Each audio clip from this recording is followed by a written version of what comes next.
Hello friends, पिछले video में हम लोगों ने एमीन्स के बेसिसिटी को देखा था और हमने देखा था कि एमीन का जो बेसिसिटी है वो किस किस बात पे डिपेंड करता है। हमने कहा था रेजोनेंस का इफेक्ट, इंडक्टिव इफेक्ट, सॉल्वेशन का इफेक्ट, अस्टेरिक इफेक्ट एंड हाइब्रिडाइजेशन का इफेक्ट। इन सारे इफेक्ट्स का स्टडी हम पिछले वीडियो में कर चुके हैं। आज के इस वीडियो में हम लोग एमाइड्स का बेसिसिटी को देखेंगे और कंपेयर करेंगे कि एमाइड का बेसिसिटी एमीन्स के बेसिसिटी के साथ कैसे रिलेटेड है। तो जो पहला पॉइंट है वो ये है, amides are far less basic than amines, even less basic than aryl amines. तो जो एमाइड होता है वो एमीन्स से कम बेसिक होता है। एमाइड क्या होता है, जैसे आप लिख दीजिए RCONH2, तो इसको हम लोग बोलते हैं एमाइड। और एमीन जो होता है वो होता है RNH2। अगर R आपका एलिफैटिक चेन है तो इसको हम लोग बोलते हैं एलिफैटिक एमीन्स। सिमिलरली आपका जो एमीन्स है वो एरोमेटिक भी हो सकता है, यानी बेंजीन रिंग लगा हो, जैसे कि एनिलीन। तो ये आपका जो एमीन है वो एरोमेटिक है या कहिए एराइल एमीन है। तो एमीन आपका एलिफैटिक भी हो सकता है और एराइल भी हो सकता है। तो कहा यह जा रहा है कि जो एमाइड होता है वो एलिफैटिक एमीन से कम बेसिक तो होता ही है, साथ ही एराइल एमीन से भी कम बेसिक होता है। कहने का मतलब ये हुआ कि अगर एराइल एमीन और एलिफैटिक एमीन लीजिए तो एराइल एमीन कम बेसिक होता है। तो सबसे कम बेसिक इस तीनों में देखें तो एमाइड है, यानी एमाइड जो है सबसे कम बेसिक है। इससे ज़्यादा बेसिक जो आपका है वो है एराइल एमीन्स। इससे ज़्यादा बेसिक है एराइल एमीन और इससे ज़्यादा बेसिक है एलिफैटिक एमीन, एलिफैटिक एमीन्स। तो अब क्वेश्चन ये उठता है कि क्या रीज़न है कि एमाइड्स इतना कम बेसिक होता है, किस रीज़न से एमाइड का बेसिसिटी कम जाता है। तो सेम ही फैक्टर आपको स्टडी करना पड़ेगा जो कि हम लोगों ने पहले स्टडी किया है। किसी की बेसिसिटी को देखने के लिए जो फैक्टर हमने डिस्कस किया था, जैसे रेजोनेंस का इफेक्ट एंड इंडक्टिव इफेक्ट। तो एमाइड का बेसिसिटी कम होने का दो रीज़न है, पहला तो इंडक्टिव इफेक्ट, दूसरा रेजोनेंस। तो पहले हम लोग रेजोनेंस के इफेक्ट को डिस्कस करते हैं। एमाइड में बेसिकली रेजोनेंस हो रहा है, जिसके कारण से लोन पेयर जो नाइट्रोजन का है वो अटैक के लिए अवेलेबल नहीं है। जैसे मान लीजिए कि आपके पास ये एमाइड है, नाइट्रोजन के पास एक लोन पेयर है, मगर ये जो लोन पेयर है एक कार्बन के साथ रेजोनेंस में है। कैसे होगा, इसको ऐसे ले जाइए और इसको इधर ओपन कर दीजिए, तो इसका रेजोनेटिंग स्ट्रक्चर कुछ ऐसा बनेगा। ऑक्सीजन पे निगेटिव चार्ज आ जाएगा और डबल बॉन्ड हो जाएगा इधर, और नाइट्रोजन पे फॉर्मल पॉजिटिव चार्ज आएगा। तो इसका जो रेजोनेटिंग स्ट्रक्चर है इसमें बेसिकली नाइट्रोजन का लोन पेयर रेजोनेंस में जा रहा है, यानी कहीं डीलोकलाइज हो रहा है। एक रेजोनेटिंग स्ट्रक्चर आप और भी लिख सकते थे, लेकिन वो रेजोनेटिंग स्ट्रक्चर उतना ज़्यादा कंट्रीब्यूट नहीं करेगा, बट यहाँ पे हम लोग उसको लिख सकते हैं। आप क्या करते कि कार्बन ऑक्सीजन का बॉन्ड को तोड़ देते और ऑक्सीजन के पास एक लोन पेयर को बढ़ा देते, तो कार्बन पे फुल फ्लैश पॉजिटिव चार्ज आएगा और यहाँ पे जैसे था वैसे ही छोड़ दीजिए। तो इस रेजोनेटिंग कंट्रीब्यूटर का परसेंटेज कम होगा मगर दूसरे का ज़्यादा होगा। तो हम कह सकते हैं 1, 2 एंड 3 रेजोनेटिंग स्ट्रक्चर इस केस में है। सो हम कह सकते हैं कितना रेजोनेटिंग स्ट्रक्चर है, 3 रेजोनेटिंग स्ट्रक्चर, 3 रेजोनेटिंग स्ट्रक्चर। सो 3 रेजोनेटिंग स्ट्रक्चर है, इसीलिए इलेक्ट्रॉन क्या हो जा रहा है, डीलोकलाइज हो रहा है, यानी जो नाइट्रोजन पे लोन पेयर है वो अटैक के लिए अवेलेबल कम है, इसीलिए उसका बेसिसिटी कम हो जा रहा है। जो दूसरा रीज़न है वो इंडक्टिव इफेक्ट का रीज़न है। अगर आप देखिएगा एमाइड को, RCONH2, तो ऑक्सीजन जो है काफी इलेक्ट्रोनेगेटिव एटम है, ऑक्सीजन पे डेल्टा नेगेटिव चार्ज और इस कार्बन पे डेल्टा पॉजिटिव चार्ज आएगा। तो क्या होगा कि इधर से जो लोन पेयर है, बॉन्ड पेयर जो है वो कार्बन की तरफ खिंच जाएगा, यानी कहें कि लोन पेयर का थोड़ा बहुत जो इलेक्ट्रॉन क्लाउड है इधर कार्बन की तरफ चलना शुरू हो जाएगा, या कहें कि जो चार्ज है या लोन पेयर है वो डिफ्यूज हो जाएगा, यानी लोन पेयर अटैक के लिए अवेलेबल नहीं है। यानी लोन पेयर जो है इंडक्टिव इफेक्ट के कारण डीलोकलाइज होगा। So lone pair gets delocalise due to inductive effect.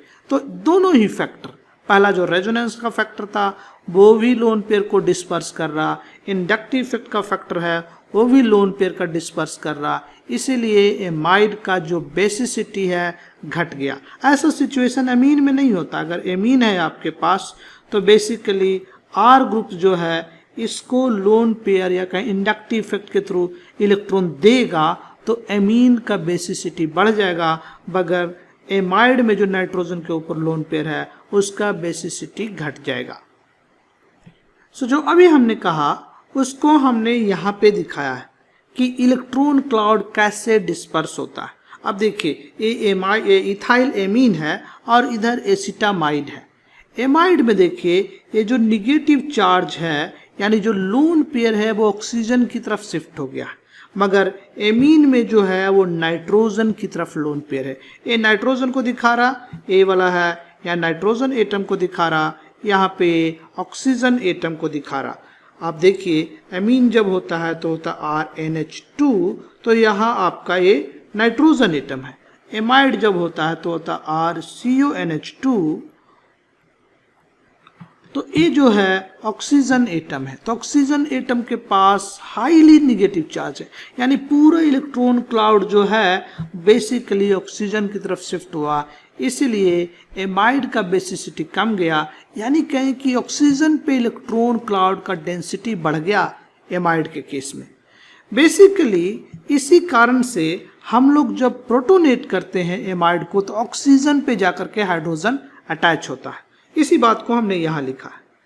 The nitrogen atoms of amides are so weakly basic that when an amide accepts a proton it does so on its oxygen atom instead of nitrogen atom. So mechanism for hydrolysis of amide.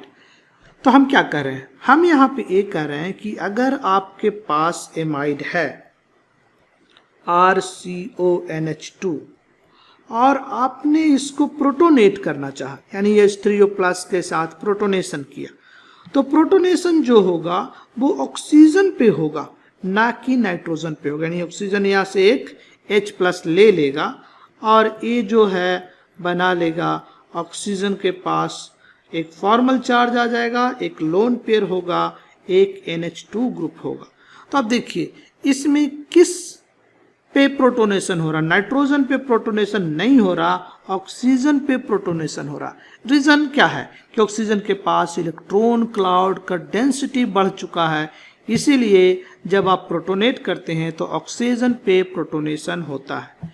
इस बात का use अगर आप ध्यान दीजिए तो जब हम लोगों ने एमाइड के हाइड्रोलिसिस का मैकेनिज्म पढ़ा था, तो जब हम लोग एमाइड के हाइड्रोलिसिस का मैकेनिज्म पढ़ेंगे या पढ़ा था, जो भी आपने अगर पढ़ लिया है तो वहाँ पे देखे होंगे, नेक्स्ट चैप्टर में अगर हम लोग पढ़ेंगे तो उसमें देखेंगे कि एमाइड का जब हाइड्रोलिसिस करेंगे तो वहाँ जो है H+ ऑक्सीजन पे जाएगा ना कि नाइट्रोजन पे जाएगा। यानी ऑक्सीजन एटम जो है बेसिक हो जाता है इस केस में, नाइट्रोजन एटम काफ़ी ही वीक बेस हो जाता है, इसलिए जो है H+ का अटैक नाइट्रोजन पे ना होकर के ऑक्सीजन पे होता है।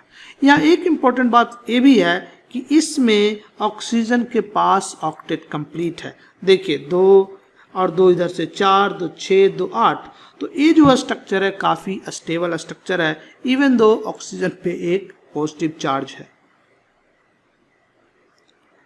So if an amide accepts a proton on its oxygen atom, resonance stabilization involving the non-bonding electron pair of the nitrogen atom is possible. इसका क्या मतलब हुआ? इसका मतलब ये हुआ कि अगर आपका एमाइड जो है वो एक H+ जो है एक्सेप्ट करता है, यहाँ पे आपके पास एक कोई एसिड है और ए जो है H+ एक्सेप्ट करता है, ऑक्सीजन के पास ये गया तो ए बन गया आपका RCO लोन पेयर और NH2 इसके पास प्लस चार्ज है। ये जो स्पेसिस बना इसका एक रेजोनेटिंग स्ट्रक्चर ऐसा होगा, ये यहाँ चला जाए, ये यहाँ चला जाए, तो काफ़ी ही स्टेबल रेजोनेटिंग स्ट्रक्चर होगा RCOH। यहाँ पे एक लोन पेयर आ गया और यहाँ पे डबल बॉन्ड आ गया NH2, नाइट्रोजन पे प्लस चार्ज आ जाएगा। यानी आप ऑक्सीजन पे प्रोटोनेट करते हैं तो उसका एक रेजोनेटिंग स्ट्रक्चर होगा जो कि इस मॉलिक्यूल को फर्दर स्टेबलाइज करेगा।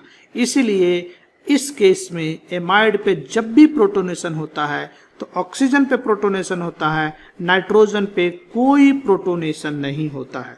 यानी कि गलती से आपने ऐसा अगर लगा दिया कभी तो वो जो स्टेप है वो एक गलत स्टेप होगा। तो अभी हमने बेसिसिटी ऑफ एमाइड्स को देखा और कहा कि एमाइड का जो है बेसिसिटी एमीन से कम होता है और रीजन ये है इंडक्टिव इफेक्ट रीजन है, रेजोनेंस रीजन है। एक दो प्रॉब्लम लेते हैं, हालांकि इस प्रॉब्लम में एमीन का मेजर रोल है, एमाइड का ज़्यादा रोल नहीं है, बट आपको आइडिया कुछ पिछले चैप्टर्स के भी क्लियर होंगे। तो इस प्रॉब्लम में कहा जा रहा है कि आपको पायरोल मॉलिक्यूल दे दिया गया, इस मॉलिक्यूल को हम लोग पायरोल बोलते हैं, तो इसको आप मान लीजिए ये है पायरोल। और एक दूसरा मॉलिक्यूल जो है वो है एमीन, इस मॉलिक्यूल को एनिलीन बोलते हैं। बेसिकली एक एरोमेटिक एमीन है, तो ए मॉलिक्यूल जो है आपका है एनिलीन। और तीसरा मॉलिक्यूल पिरिडीन दिया हुआ है, ये भी 6 मेंबर्ड का रिंग होता है और एरोमेटिक होता है, तो ए पिरिडीन मॉलिक्यूल है आपका, 6 मेंबर्ड का रिंग है, यहाँ पे लोन पेयर है, ए है पिरिडीन मॉलिक्यूल। एंड फाइनली आपको एक और मॉलिक्यूल दिया गया, उसमें भी 6 मेंबर्ड का रिंग है, मगर वो मॉलिक्यूल पाइपिरिडीन कहा जाता है। इसमें कोई भी बीच में बॉन्ड नहीं है, डबल बॉन्ड नहीं है, इस मॉलिक्यूल को हम लोग बोल रहे हैं पाइपिरिडीन। तो 4 मॉलिक्यूल आपको दिया गया, 2, 3, 4। आपको ये बताना है कि इसमें सबसे ज़्यादा बेसिक कौन है और सबसे कम बेसिक कौन है और उसको ऑर्डर में फिर सजाना है। तो देखिए, सबसे पहले आपको देखना पड़ेगा कि कौन सा जो लोन पेयर है वो रेजोनेंस में नहीं है। तो पाइपिरिडीन में जो लोन पेयर है वो रेजोनेंस में नहीं है और एक किस ऑर्बिटल में है, sp3 ऑर्बिटल में है, यानी ये अटैक कर सकता है। तो ये जो है मोस्ट बेसिक है, यानी ये जो है रेजोनेंस में नहीं है। बाकी अब देखिए किस केस में रेजोनेंस में नहीं है, इस केस में रेजोनेंस में है, इस केस में भी रेजोनेंस में है, मगर ये जो लोन पेयर है वो रेजोनेंस में नहीं है क्योंकि इसमें पहले से ही एरोमेटिसिटी कंप्लीट है। अगर आप देखिएगा तो 6 पाई इलेक्ट्रॉन पहले से ही है, 2, 4, 6 पाई इलेक्ट्रॉन पहले से ही है। ए जो है sp2 हाइब्रिड ऑर्बिटल में है, यानी कि ये जो लोन पेयर है वो रेजोनेंस में नहीं है, मगर ये sp2 हाइब्रिड ऑर्बिटल में है। तो अब बताइए सबसे कम बेसिक कौन होगा, यानी कि इसका लोन पेयर तो रेजोनेंस में नहीं है तो ये सबसे कम तो नहीं हो सकता। अब इस दोनों केस में दोनों ही में रेजोनेंस में है। बेसिकली ये जो लोन पेयर है इस कंपाउंड को एरोमेटिक बना रहा, यानी ये रिंग में कुछ ज़्यादा ही डिलोकलाइज्ड है, यानी काफ़ी आसानी से ये रिंग में है और ये अवेलेबल नहीं है, यानी ये जो है लिस्ट बेसिक है, लिस्ट बेसिक, यानी रिंग में है, कहीं अटैक नहीं हो सकता। यानी ऑर्डर आप सजाइए, सबसे कम बेसिक कौन है, एक से ज़्यादा बेसिक कौन होगा, सबसे कम है एक, तो उल्टा साइड में हम लोग लगाएंगे, एक आपका सबसे कम है, एक से ज़्यादा कौन होगा, 2 भी हो सकता, 3 भी हो सकता, बताइए। 2 होगा और 2 से ज़्यादा 3 होगा, 2 में रेजोनेंस है और 2 से ज़्यादा 3 होगा, 3 में कोई रेजोनेंस नहीं है और 3 से ज़्यादा आपका 4 होगा, इसमें रेजोनेंस भी नहीं है और जो इलेक्ट्रॉन है वो sp3 हाइब्रिड ऑर्बिटल में है। तीसरा में भी कोई रेजोनेंस नहीं है, इस केस में भी कोई रेजोनेंस नहीं है, sp2 हाइब्रिड ऑर्बिटल में इलेक्ट्रॉन पेयर है। बेसिकली इसका जब आप 3 डायमेंशनल ऑर्बिटल पिक्चर बनाइएगा तो बातें और ज़्यादा क्लियर होगी। तो हम कहते हैं कि आप एक 3 डायमेंशनल पिक्चर बनाने की कोशिश कीजिए या फिर किसी बुक में इसका 3 डायमेंशनल डायग्राम देखिए। एक प्रॉब्लम हम लोग और लेंगे और फिर इस वीडियो को समाप्त करेंगे। तो इसमें फिर आपको एक बेसिसिटी का ऑर्डर निकालना है।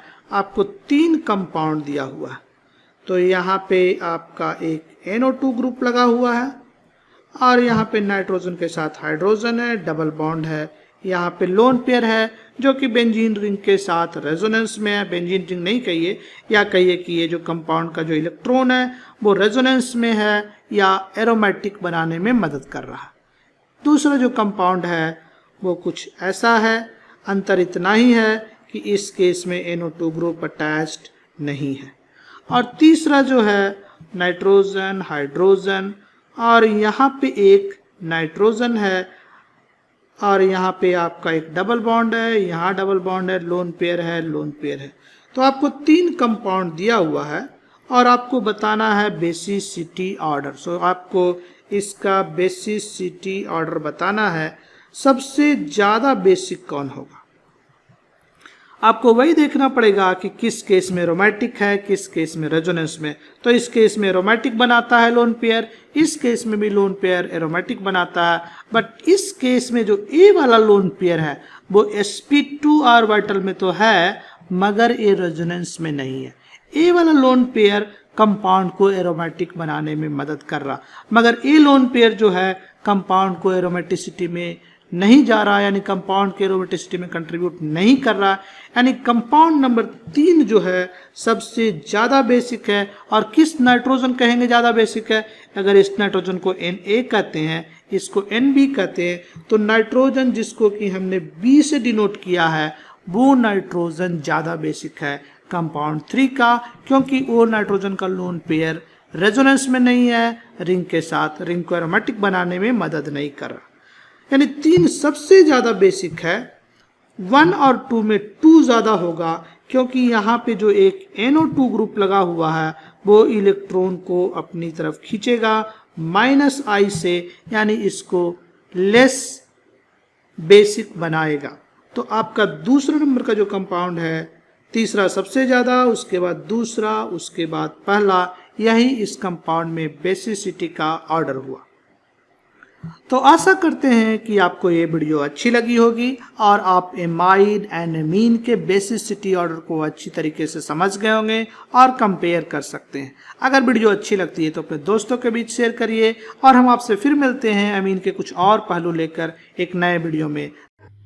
तब तक के लिए बाय एंड टेक केयर।